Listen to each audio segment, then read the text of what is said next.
You found it. Your home for the best content on your favorite team, the Fighting Tigers of LSU. Do us a favor. Subscribe to the channel. Leave your comments below. Be sure to smash that like button.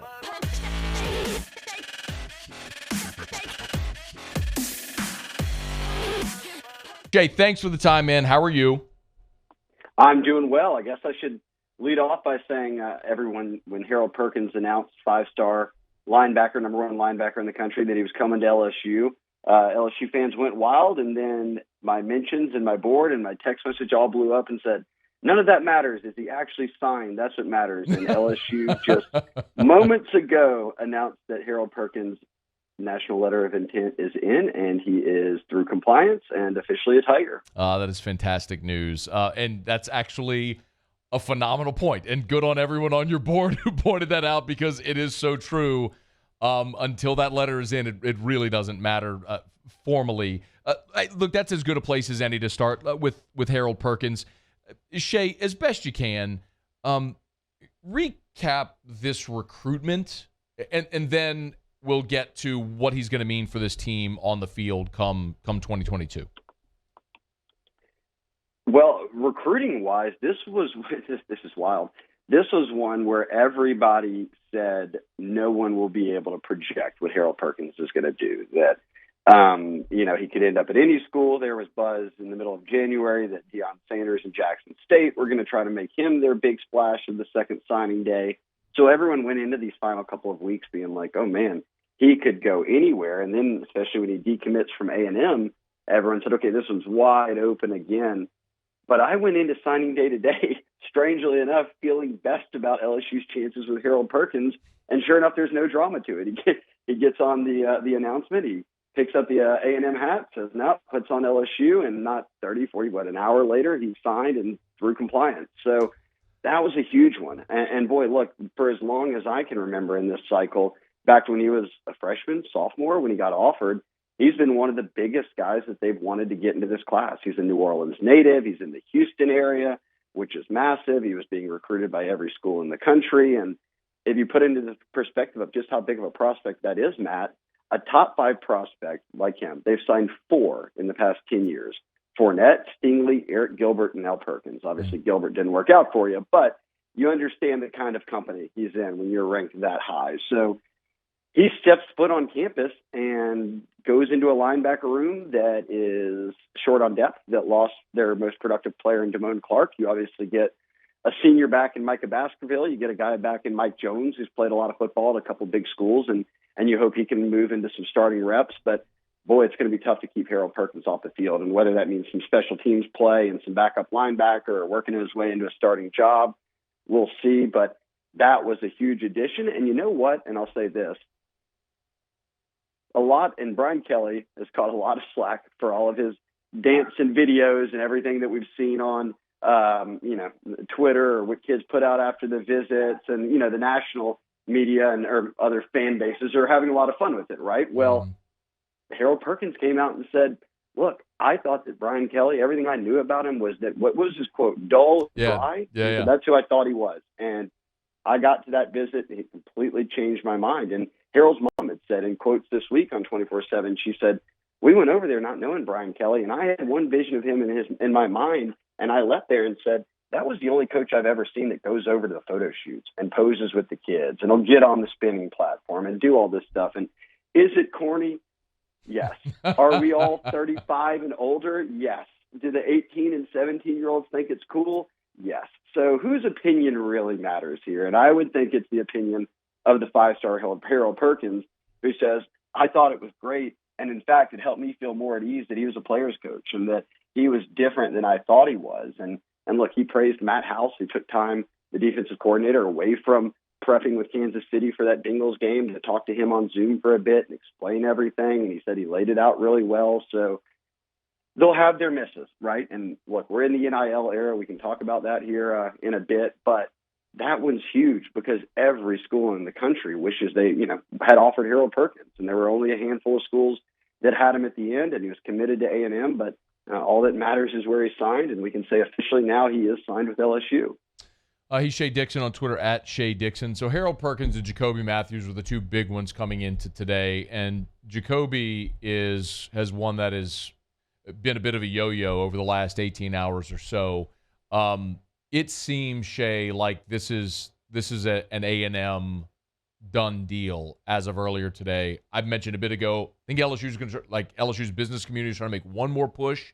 But how much, from what your perspective is, how much of an NIL play was this one with Jacoby?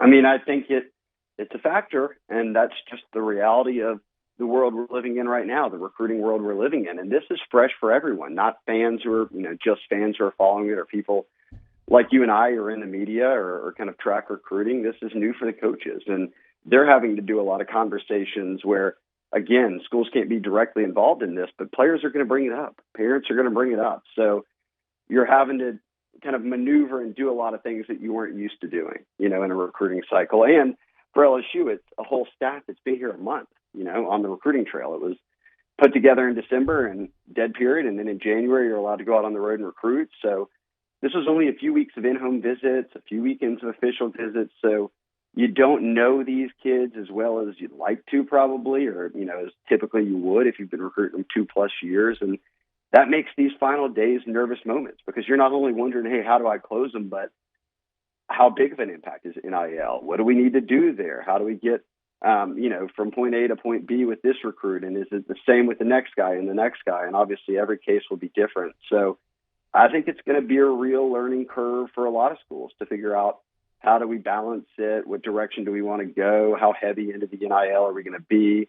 And I think that's going to be intriguing to watch. I know for me, I'll have a new rule. Look, December, we didn't do any of this drama, and NIL was around. So I think the December signing period will be easier for people to predict. February, if these kids are going to February and they already had the same offers in February that they had back in November and December, it's a lot tougher to predict, especially in the NIL era. So even for me, someone who's got to track the ever-changing mind of a 17 and 18-year-old recruit, it's going to become a lot harder now, because things, and even, look, I know you can speak to it as much as you'd like, but you get it, is things behind the scenes are moving a lot more quickly than they ever did, and things are shifting a lot more quickly than they ever did. And we'll see how that plays out over the next few recruiting cycles, and what the NCAA or SEC or member institutions, different schools do to curtail it. But right now, it does have a little wild, wild west feel to it, and that makes it a bit more unpredictable. By the way, you do, I don't want to speak for you, but Jacoby Matthews, Texas A&M, that's what we're expecting in less than an hour? I am expecting it to be Texas A&M, yes. Okay. And look, A&M has got, and I was talking to you about this before the show, everyone's going to say, look, this kid was once committed to LSU. How does Jimbo come in and steal the best player from the state? This is a huge issue. And look, it stings. It does. But I would say, even beyond the reality that this is a brand new staff that hasn't been recruiting a guy like that for 2+ years, is that A&M has 7 5-stars committed right now. And we've got Jimbo Fisher press conferences where he's having to call out Saban and Lane Kiffin and everyone out there. He was bringing up the name of some message board poster that he said started the rumor that they were giving out $30 million of a pool of money to all these guys. And Jacoby, he's not a 5-star on the services composite, but they've got 7 5-stars who are from all over the country. These are guys that Bama wanted, Georgia wanted, LSU wanted, Clemson wanted. So Jacoby Matthews, LSU is not the only school where Jimbo and A&M and whomever else was involved went in and grabbed a big-name player out of a state that wasn't theirs. And I think if you're an LSU fan, you get it. It sucks, but a bit of a silver lining would be that, hey, they turned around or in the middle of the day today and went and got the number 1 player in Texas and someone who was once committed to A&M just a couple of weeks ago in Harold Perkins. So I would, if I'm an LSU fan and I'm kind of going through signing day and I'm trying not to be bummed out in this whole kind of coaching change and back-to-back 500 seasons and the NIL era, I'd be very happy that even if you don't get Matthews, that you got Perkins today, who's the highest-ranked guy that was out there. Shea, look, don't underestimate the importance of the Dixie chicken. I mean, a lot of kids all over the country want to go to College Station because there's nowhere in the country they serve more beer per square foot than any place in the country, right? I mean, that's That's a great enticement. Why all of these 5-stars are going to Texas A&M, because the coaching staff works hard and they have the Dixie Chicken there, right? It has nothing to do with NIL money at all. Print the cups. Let's dive into what else happened. In the first segment, we talked about Harold Perkins and Jacoby Matthews. The day started off really good for Brian Kelly and his staff. As they did get the commitment from the cornerback that Shea, honestly, we spoke with yesterday, and it was interesting hearing them talk or hearing Jaylen talk earlier in the day about his affinity for LSU. He kind of, in a way, committed yesterday. It sounded like. Anyway, let's talk about Jaylen Davis-Robinson and how big of a get this is for Brian Kelly.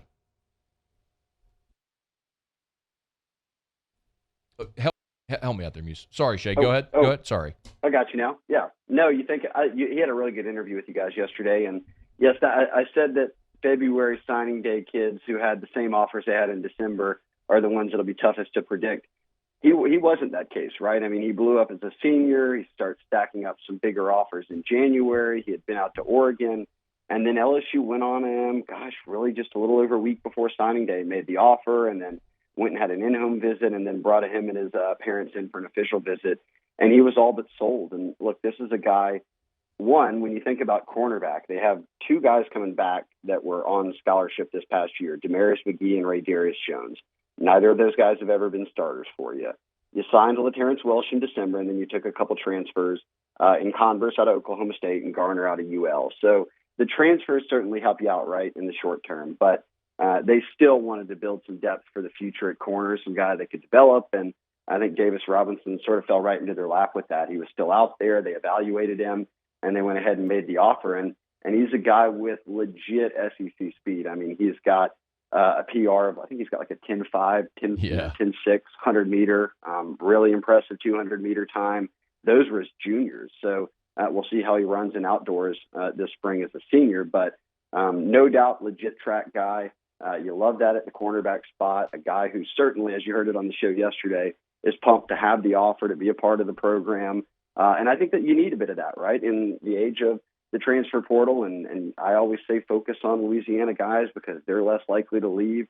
Guys like this, if you touch on the bordering states and him being in Texas, you go into Waxahachie and get a kid who, look, his other outside of Oregon, Boston College and Wyoming were in the mix for him. So he views this as a massive opportunity for him, and I don't think he's the type that's going to jet on you, if he's not on the field right away. So Jaylen Davis-Robinson adds some much-needed depth there, obviously, at cornerback. Tigers are really hoping to get some help at tight end, but unfortunately it didn't go their way today.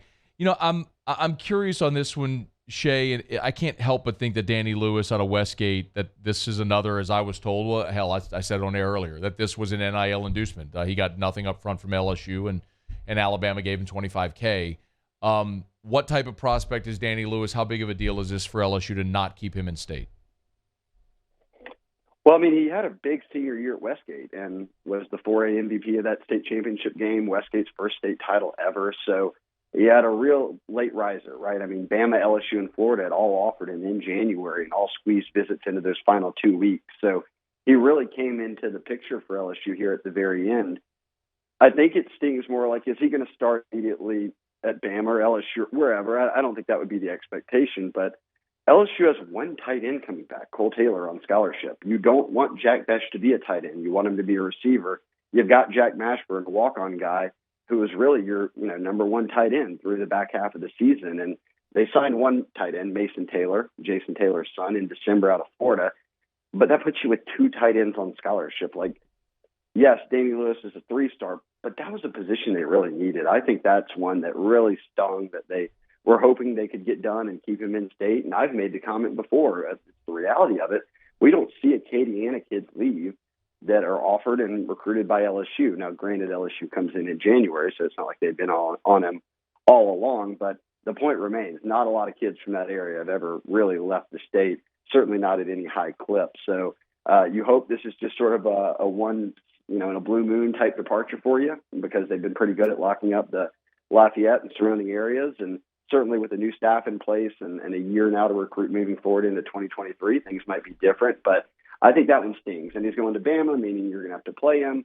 And certainly Westgate's got one of the top safeties in the country a year from now, and Derek Williams. So you're going to have to double back down to try to get into Westgate again and get him. So that one stings. I thought he was probably going to go to Bama. He's a quiet kid, so I was a little bit torn, but I knew that LSU didn't have a commitment and weren't completely sure on it. So I figured that he was probably going to end up at Alabama, but still that one stings just because of the depth. There's two more, and I'll circle back to tight end because with some spots open, they could address it. We'll get to that in a second. Trevante Citizen, the running back out of Lake Charles, he picks Miami. Is it as easy, Shea is saying, look, I mean, LSU has a lot of running backs, and he's an opportunity to go play at Miami right away? You know what's wild about that one is Citizen and his coaching staff, everyone had gone on record for so long about saying the number one key to this would be relationships. And he had a really great relationship with Kevin Falk, and then when they changed staffs, I think Frank Wilson was trying to make that up, but he was heavy onto Auburn, and it was because of Cadillac Williams, they said. That was a great relationship he had with the running backs coach there. Well, then Auburn's got some staff shakeup, and by this point, people started to sense, all right, it looks like he's going to want to leave the state, despite LSU's push. Then it became Florida. Okay, well, they've got all the UL connections. They've got Jabbar Jalouk. A lot of the people on that staff know Citizen and his coaches and his family. So they picked up and thought they were going to get him today. And he commits to Miami, who has a whole new coaching staff that he barely even knows. So I think this one became more about depth than we probably thought originally. I mean, Miami is short on running backs, and he's a good one. I mean, I like Trevante Citizen a ton. I think he could play running back, linebacker. I think he's a top 5-6 running back in the country in terms of the prospects in this class. So it stings. The silver lining would be LSU didn't go into the day expecting him. I think Florida did. And beyond that, at least he's not going to a school like Florida or Auburn or someone that you're playing every year. Miami is a bit out of sight, out of mind, and he's not hurting you. But I will say, when you look at the staff at Gainesville, and they came into today thinking, okay, we were in it with Harold Perkins, Jacoby Matthews, Trevante Citizen, Caleb Douglas, a guy that they ultimately did get, but they felt like, okay, we're really going to be able to make a splash in Louisiana and with guys LSU's targeting. Florida's class right now sitting, I think it's right at 19 or 20. They signed one player from Louisiana, Trevor Etienne, who LSU never really went after, the younger brother of Travis Etienne. He'll be with the Gators coming out of Jennings, but that was the only Louisiana player that they'll wind up, unless Matthews pulls a fast one and is going to Florida, that'll be the only guy they got. And they took a couple of transfers in their class, Osiris Torrance and Montreal Johnson, as well as Cameron Waite. So actually 3 of their 6 transfers were from UL. So guys that they had already been coaching, that's expected. I thought I think that a lot of LSU fans kind of wondered, oh, damn, Billy Napier and them are stacking up on guys who have coached in Louisiana or from here. They're going to have ties. And maybe they were able to work those in the 2023 class with a full cycle. But, boy, they came up snake eyes on this one, because I think the Gators entered today with a lot of confidence that it was going to go a good bit better than it did for them. The one guy you mentioned they did get was Caleb Douglas. That was another guy who had the LSU hat on the table. But Shea, am I oversimplifying it by saying, of course, you were in on the guy, you offered him, you wanted him, but LSU seems like they're okay at the receiver spot for 2022 and probably beyond? Yeah, I mean, they've got 8 receivers on roster who are all really quality. You get Kayshawn back. You got Jure back. You bring in someone I loved since high school in Lacey out of UL, who I think could really play for him. And then that really talented crop of freshmen are obviously back. So 8 isn't a ton, right? Like normally everyone's carrying double-digit receivers in the room, but often 3 or 4 of those guys aren't playing. And then they transfer, which we already saw happen, when Devonta Lee and Alex Adams and guys like that, Coy Moore, ended up transferring. So 8 solid guys. You would have liked to have Douglas, but they didn't enter today thinking they were going to get him. They had only offered him a couple of weeks back. It was sort of a late push since they had the spots. But I always say this: if you recruit the state of Louisiana, you're never worried about receiver at LSU, because I can give you 10 years or more of teams where even Russell Gage and DJ Chark were the number 1 and 2 receivers at one point, and everyone was like, these guys were 3 stars, 4 stars. They both start in the NFL. So if you're evaluating Louisiana correctly, you will be your starters at receiver will be NFL players one day every year. It just doesn't matter. I mean, Shea, you can go back to Eddie Kennison and probably even before that. Yeah, there are spots where this state will always produce, and that's one of them. Hey, before you go, so LSU came into today with 7 open spots. They fill 2 of them. What do they do with the other 5 spots? The transfer portal, and obviously we'll see what happens with Matthews, but the portal will still be there for them through the spring. I think you hit a bit of a lull right now because when you get into spring ball, that's when the portal ramps back up and kind of guys see where they are on the depth chart or whatever it might be, right? I mean, we saw Joe Burrow leave after spring practice. We've seen LSU sign guys before, kind of in that, April to May stretch. So I'm not saying they won't take up anyone before then, but I bet that's when things pick back up. And look, I won't go through all the pros and cons of today, but I found this to be interesting at least. 24/7, Matt does obviously the high school recruiting rankings and they do transfer portal rankings. Well, now they've got one that's combined that says, hey, look, here's a complete look at a team's, class. And here's all their transfers. Here's all their high school guys and where they rank. LSU checks in with the number 6 class in the country. And that's right there with Bama, Georgia, Ohio State, A&M, obviously. And maybe Texas was the one spot ahead of them at 5, but in there with that group. So even in a year where you're coming off back-to-back 500 seasons, the first losing season since 1999, you've changed up your entire coaching staff. They had, not a ton of time to really work to close things out beyond December. They did a really good job in the transfer portal in January. And you come away with a couple of guys today, including a top 5 player in the country in Perkins. And do you wish you got them all? Absolutely. But knowing everything you've been through since the national championship season, I think that everyone knew, okay, they need to go rebuild the roster. You got to do it through the portal. You got to keep, drilling these high school guys. And at the end of the day, if the dust settles and this is the number 6 overall class in the country, when you're looking at just the totality of everybody you signed, I'd say that's pretty good. You'll take it every time if you're an LSU fan right now. Oh, well said. Shea, you're the best. Man, we appreciate it. Go 247. Make sure you follow him on Twitter at Shea Dixon. Thank you, Shea. Absolutely. Thanks for having me on, Matt. Hey, thanks so much for watching. Please leave your comments. I love to interact. And be sure to hit the red subscribe button below.